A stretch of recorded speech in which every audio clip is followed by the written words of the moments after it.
भारत माता की। भारत माता की।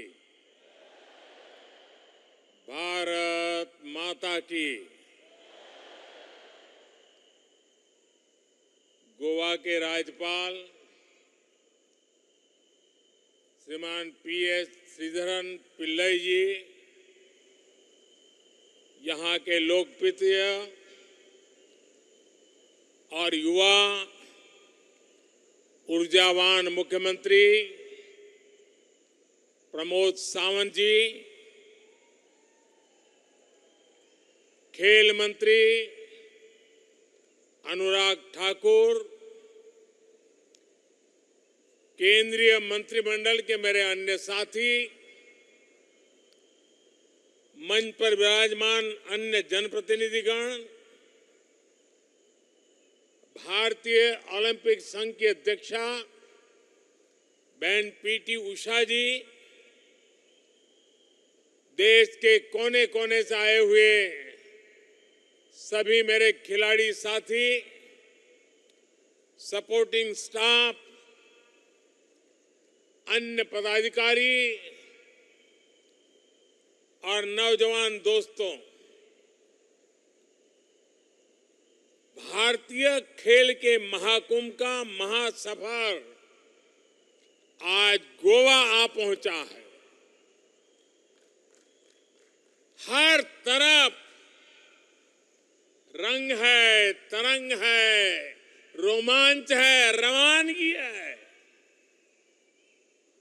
गोवा की हवा में बात ही कुछ ऐसी है।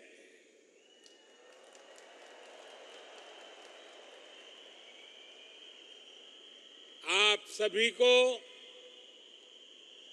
37वें नेशनल गेम्स के लिए बहुत बहुत शुभकामनाएं, अनेक अनेक बधाइयां। साथियों, गोवा वो धरती है जिसने देश को ऐसे अनेक स्पोर्ट्स स्टार दिए हैं, जहां फुटबॉल के प्रति दीवानगी तो गली गली में दिखती है और देश के सबसे पुराने फुटबॉल क्लब्स में कुछ यहां हमारे गोवा में है। ऐसे खेल प्रेमी गोवा में राष्ट्रीय खेलों का होना अपने आप में नई ऊर्जा भर देता है। मेरे परिवारजनों, ये राष्ट्रीय खेल ऐसे समय में हो रहे हैं जब भारत का खेल जगत एक के बाद एक सफलता की नई ऊंचाई प्राप्त कर रहा है। 70 सालों में जो ना हुआ वो इस बार हमने एशियाई खेलों में होते हुए देखा है। और अभी एशियन पैरा गेम्स भी चल रही है। इनमें भी भारतीय खिलाड़ियों ने अब तक 70 से ज्यादा मेडल जीतकर अब तक के सारे रिकॉर्ड तोड़ दिए। इससे पहले वर्ल्ड यूनिवर्सिटी गेम्स हुए थे, इसमें भी भारत ने एक नया इतिहास रच दिया। ये सफलताएं यहां आए हर खिलाड़ी के लिए बहुत बड़ी प्रेरणा है। ये नेशनल गेम्स एक प्रकार से आपके लिए सभी नौजवानों के लिए, सभी खिलाड़ियों के लिए एक मजबूत लॉन्च पैड है। आपके सामने कितने अवसर हैं, उनको ध्यान में रखते हुए पूरे दमखम के साथ आपको श्रेष्ठ प्रदर्शन करना है। करोगे ना? पक्का करोगे? पुराने रिकॉर्ड तोड़ोगे? मेरी शुभकामनाएं आपके साथ है। मेरे युवा साथियों, भारत के गांव-गांव, गली-गली में टैलेंट की कोई कमी नहीं है। हमारा इतिहास साक्षी है कि अभाव में भी भारत ने चैंपियन पैदा किए हैं। मेरे साथ मंच पर हमारी बहन पीटी उषा जी बैठी है, लेकिन फिर भी हर देशवासी को हमेशा एक कमी खलती थी। हमारा इतना बड़ा देश इंटरनेशनल स्पोर्ट्स इवेंट की मेडल टैली में हम बहुत पीछे रह जाते थे। इसलिए 2014 के बाद हमने देश की इस पीड़ा को राष्ट्रीय संकल्प से पीड़ा को दूर करने का बीड़ा उठाया। हम बदलाव लाए स्पोर्ट्स इंफ्रास्ट्रक्चर में, हम बदलाव लाए चयन प्रक्रिया में, हमने उसे और पारदर्शी बनाया। हम बदलाव लाए खिलाड़ियों को आर्थिक मदद देने वाली योजनाओं में, हम बदलाव लाए खिलाड़ियों को ट्रेनिंग देने वाली योजनाओं में, हम बदलाव लाए समाज की मानसिकता में। पुरानी सोच, पुरानी अप्रोच के कारण हमारे स्पोर्ट्स इकोसिस्टम में जो रोड ब्लॉक्स थे, हमने उन्हें एक एक करके दूर हटाने का काम शुरू किया। सरकार ने टैलेंट की खोज से लेकर उनके हैंड होल्डिंग कर ओलंपिक पोडियम तक पहुंचाने का एक रोड मैप बनाया। इसका परिणाम हम आज पूरे देश में देख रहे हैं। साथियों, पहले की सरकारों में स्पोर्ट्स के बजट को लेकर भी संकोच का भाव रहता था। लोग सोचते थे कि खेल तो खेल ही है और क्या है, इस पर खर्च क्यों करना। हमारी सरकार ने इस सोच को भी बदला।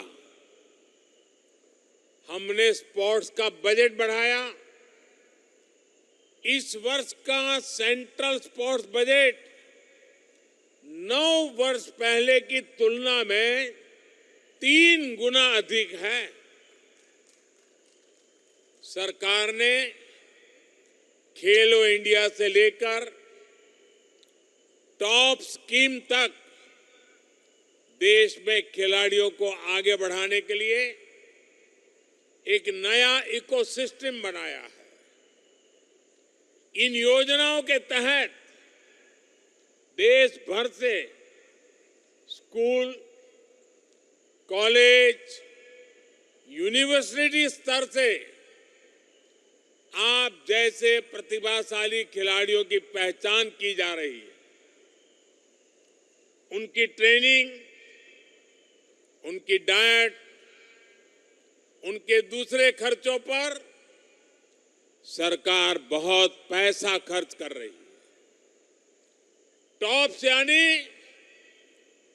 TOPS यानी टारगेट ओलंपिक पोडियम स्कीम। इसके तहत देश के शीर्ष खिलाड़ियों को दुनिया की श्रेष्ठ ट्रेनिंग दी जाती है। आप कल्पना कीजिए, खेलो इंडिया योजना के तहत अभी देश भर के 3000 युवा, ये हमारे खिलाड़ियों की ट्रेनिंग चल रही है। इतना बड़ा टैलेंट पूल खिलाड़ियों का तैयार हो रहा है और इसमें से हर खिलाड़ी को प्रति वर्ष 6 लाख रुपए से अधिक की स्कॉलरशिप दी जा रही है। खेलो इंडिया अभियान से निकलने वाले करीब 125 युवा खिलाड़ियों ने एशियाई खेलों में हिस्सा लिया था। पुराना सिस्टम होता तो शायद ही इस प्रतिभा को कभी पहचान मिल पाती। इन प्रतिभाशाली खिलाड़ियों ने 36 मेडल जीते। खेलो इंडिया से खिलाड़ियों की पहचान करो, उन्हें तैयार करो और फिर टॉप से उन्हें ओलंपिक पोडियम फिनिश की ट्रेनिंग और टेम्परामेंट दो। ये हमारा रोड मैप है। मेरे युवा साथियों, किसी भी देश के स्पोर्ट्स सेक्टर की प्रगति का सीधा नाता उस देश की अर्थव्यवस्था की प्रगति से भी जुड़ा होता है। जब देश में नेगेटिविटी हो, निराशा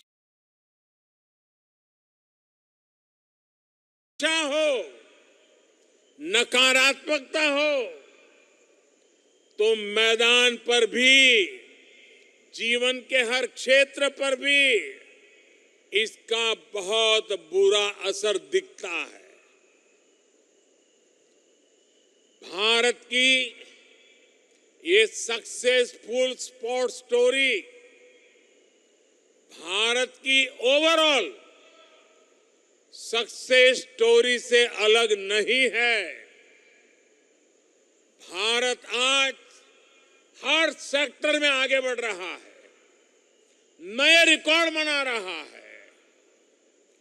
भारत की स्पीड और स्केल का मुकाबला आज मुश्किल है। भारत कैसे आगे बढ़ रहा है, इसका अंदाजा आपको बीते 30 दिनों के काम और उपलब्धियों से मिलेगा।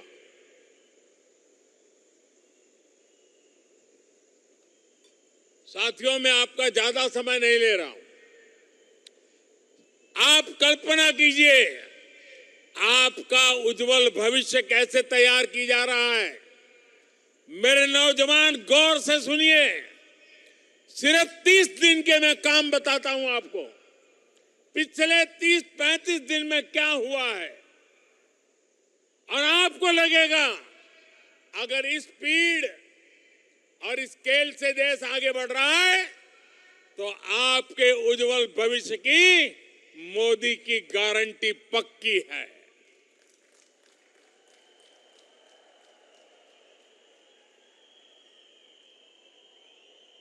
बीते 30-35 दिनों में ही नारी शक्ति वंदन अधिनियम कानून बना। गगनयान से जुड़ा एक बहुत ही अहम टेस्ट सफलता से किया गया।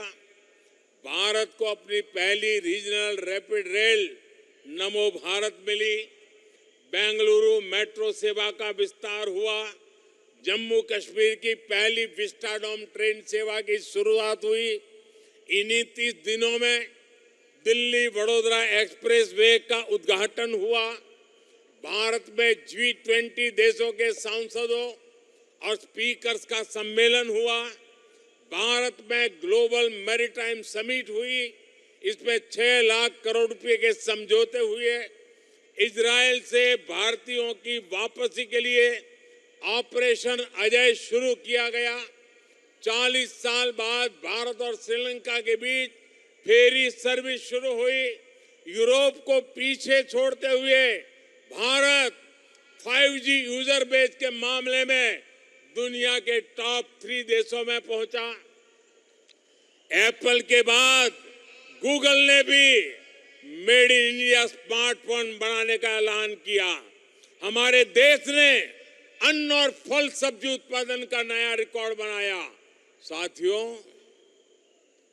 ये तो अभी हाफ टाइम हुआ है। अभी मेरे पास गिनाने को और भी बहुत कुछ है।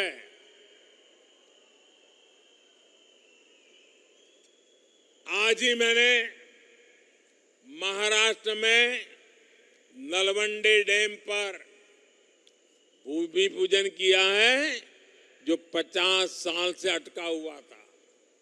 बीते 30 दिनों में ही तेलंगाना में 6,000 करोड़ रुपए के सुपर थर्मल पावर प्रोजेक्ट का लोकार्पण हुआ। छत्तीसगढ़ के बस्तर में 24,000 करोड़ रुपए के आधुनिक स्टील प्लांट का लोकार्पण हुआ। राजस्थान में महसाणा, बठिंडा, गुरदासपुर गैस पाइपलाइन के एक सेक्शन का लोकार्पण हुआ। जोधपुर में नए एयरपोर्ट टर्मिनल बिल्डिंग और IIT कैंपस का शिलान्यास और लोकार्पण हुआ। बीते 30 दिनों में ही महाराष्ट्र में 500 से अधिक स्किल डेवलपमेंट केंद्र लॉन्च किए गए। कुछ दिन पहले गुजरात के धोरडो को बेस्ट टूरिज्म विलेज का पुरस्कार मिला। जबलपुर में वीरांगना रानी दुर्गावती स्मारक का भूमि पूजन हुआ। हल्दी किसानों के लिए टर्मरिक बोर्ड की घोषणा हुई। तेलंगाना में सेंट्रल ट्राइबल यूनिवर्सिटी को स्वीकृति मिली। मध्य प्रदेश में एक साथ 2.25 लाख गरीब परिवारों को PM आवास योजना के घर मिले। इन्हीं 30 दिनों में PM स्वनिधि योजना के लाभार्थियों की संख्या 50 लाख पहुंची। आयुष्मान भारत योजना के तहत 26 करोड़ कार्ड बनाने का पड़ाव पार हुआ। आकांक्षी जिलों के बाद देश में आकांक्षी ब्लॉक के विकास का अभियान शुरू किया। गांधी जयंती पर दिल्ली में खादी की एक ही दुकान पर 1.5 करोड़ रुपए की सेल हुई। और साथियों, इन्हीं 30 दिनों में खेलों की दुनिया में भी बहुत कुछ हुआ।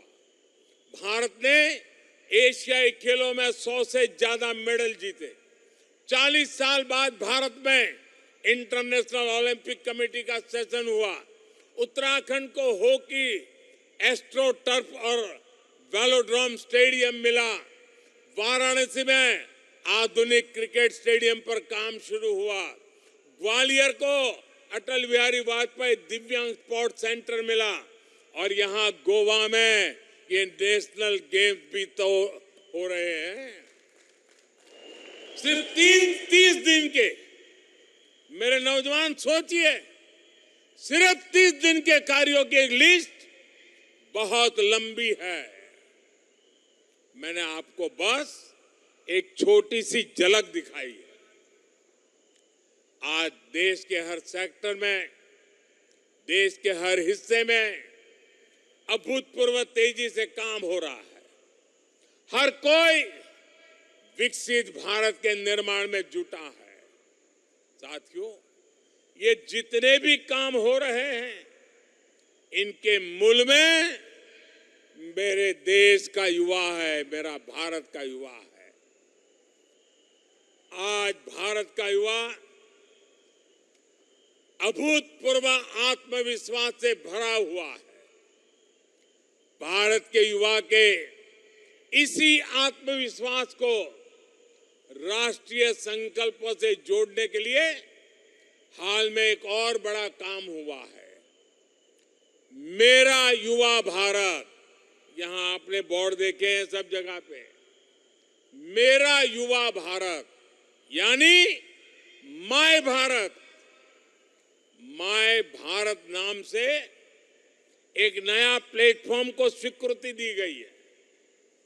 ये ग्रामीण और शहरी यानी देश के हर युवा को आपस में भी और सरकार के साथ कनेक्ट करने का भी वन स्टॉप सेंटर होगा, ताकि उनकी आकांक्षाओं की पूर्ति के लिए, राष्ट्र निर्माण के लिए उन्हें ज्यादा से ज्यादा अवसर भी प्रदान किए जा सके। ये भारत की युवा शक्ति को विकसित भारत की शक्ति बनाने का माध्यम बनेगा। अब से कुछ दिन बाद 31 अक्टूबर को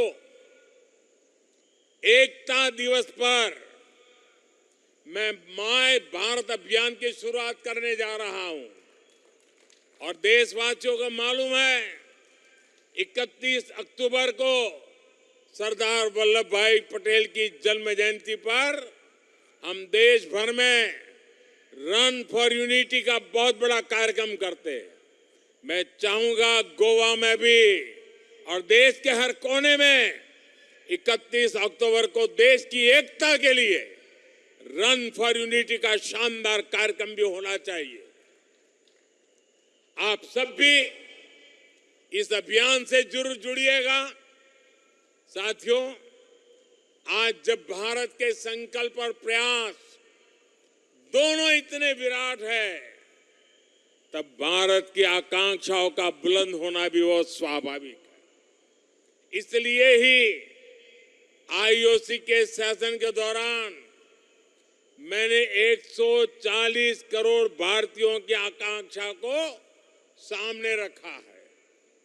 मैंने ओलंपिक की सुप्रीम कमेटी को आश्वस्त किया कि भारत 2030 में यूथ ओलंपिक्स और 2036 में ओलंपिक्स के आयोजन के लिए तैयार है।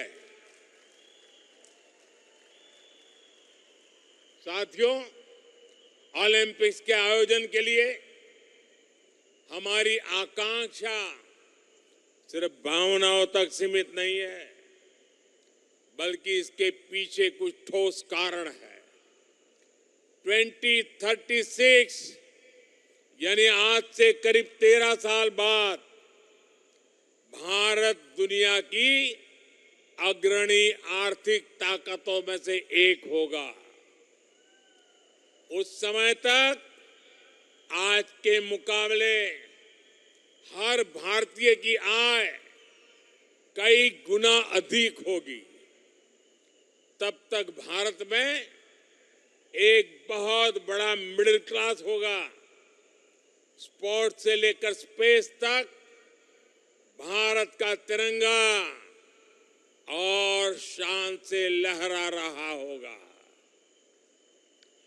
ओलंपिक्स के आयोजन के लिए कनेक्टिविटी और दूसरे आधुनिक इंफ्रास्ट्रक्चर की जरूरत होती है। आज भारत आधुनिक इंफ्रास्ट्रक्चर पर 100 लाख करोड़ रुपए से ज्यादा खर्च करने की तैयारी में है। इसलिए ओलंपिक्स भी हमारे लिए उतना ही आसान हो जाएगा। साथियों, हमारे नेशनल गेम्स एक भारत श्रेष्ठ भारत का भी प्रतीक है। ये भारत के हर राज्य को अपना सामर्थ्य दिखाने का बहुत बड़ा माध्यम होता है। इस बार गोवा को यह अवसर मिला है। गोवा सरकार ने, गोवा वासियों ने जिस प्रकार की तैयारियां की हैं, वो वाकई बहुत सराहनीय है। ये जो स्पोर्ट्स इंफ्रास्ट्रक्चर यहां बना है, वो आने वाले अनेक दशकों तक गोवा के युवाओं के काम आएगा। यहां से अनेक नए खिलाड़ी भारत को मिलेंगे। इससे यहां और ज्यादा नेशनल और इंटरनेशनल स्पोर्ट्स इवेंट्स आयोजित करना संभव होगा। बीते कुछ वर्षों में गोवा में कनेक्टिविटी से जुड़ा आधुनिक इंफ्रास्ट्रक्चर भी बना है। नेशनल गेम्स से गोवा के टूरिज्म को, यहां की इकोनॉमी को भी लाभ बहुत होगा। साथियों, गोवा तो उत्सवों के लिए, सेलिब्रेशन के लिए जाना जाता है। गोवा इंटरनेशनल फिल्म फेस्टिवल की चर्चा अब पूरी दुनिया में होने लगी है। हमारी सरकार गोवा को इंटरनेशनल कॉन्फ्रेंस, मीटिंग्स और समिट्स का भी महत्वपूर्ण सेंटर बना रही है। साल 2016 में हमने ब्रिक्स सम्मेलन गोवा में आयोजित किया था। G20 से जुड़ी कई महत्वपूर्ण मीटिंग भी यहां गोवा में हुई है। मुझे खुशी है कि दुनिया में टूरिज्म की सस्टेनेबल ग्रोथ के लिए Goa road map for tourism को G20 देशों ने आम सहमति से स्वीकार किया है। ये गोवा के लिए तो गर्व का विषय है ही, भारत के टूरिज्म के लिए भी बहुत बड़ी बात है। साथियों, मैदान कोई भी हो, चुनौती कैसी भी हो, हमें हर हाल में अपना बेस्ट देना है। इस अवसर को हमें खोना नहीं है। इसी आह्वान के साथ मैं 37वें राष्ट्रीय खेलों की शुरुआत की घोषणा करता हूं। आप सभी एथलीट्स को फिर से अनेक शुभकामनाएं। गोवा है तैयार, गोवा असा तैयार, गोवा इज रेडी। बहुत बहुत धन्यवाद।